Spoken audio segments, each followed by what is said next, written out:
ഞാൻ പറയുന്ന ഈ പ്രശ്നം നിങ്ങൾക്കുണ്ടെങ്കിൽ നിങ്ങളുടെ ശരീരത്തിന് ആവശ്യമായ പ്രധാനപ്പെട്ട പോഷകമായ വിറ്റാമിൻ ഡിയുടെ കുറവുണ്ട്, വിറ്റാമിൻ ഡി ഡെഫിഷ്യൻസി എന്നർത്ഥം.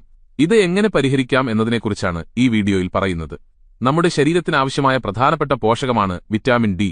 ഇതിന്റെ പ്രധാന ജോലി എന്തെന്നാൽ നമ്മുടെ ശരീരത്തിന് ആവശ്യമായ കാൽസ്യം, ഫോസ്ഫറസ് എന്നിവയുടെ ആഗിരണത്തിന് അബ്സോർപ്ഷൻ ഇത് സഹായിക്കുന്നു. അതുമാത്രമല്ല, രോഗപ്രതിരോധ ശേഷി വർദ്ധിപ്പിക്കുന്നു, ക്യാൻസർ കോശങ്ങൾ ക്യാൻസർ സെൽ വരാതെയും സംരക്ഷിക്കുന്നു. 2020 എടുത്ത സർവേ പ്രകാരം ഇന്ത്യയിൽ 76% ആളുകൾ വിറ്റാമിൻ ഡി ഡെഫിഷ്യൻസി കാരണം ബുദ്ധിമുട്ടുന്നു. പ്രത്യേകിച്ചും അതിൽ 18നും 30നും വയസ്സിനിടയിലുള്ളവരാണ് കൂടുതലായി ബാധിക്കപ്പെട്ടിരിക്കുന്നത്.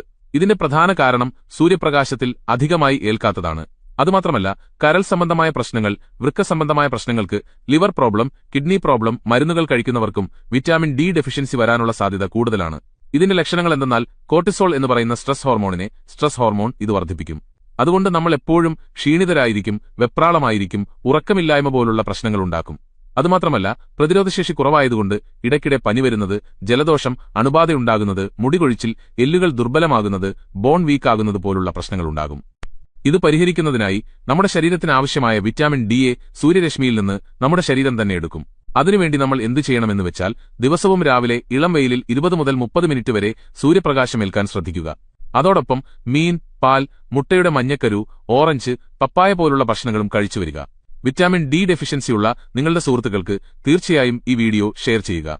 കൂടാതെ ഡോക്ടർ അപ്പുക്കുട്ടനെ ഫോളോ ചെയ്യണേ.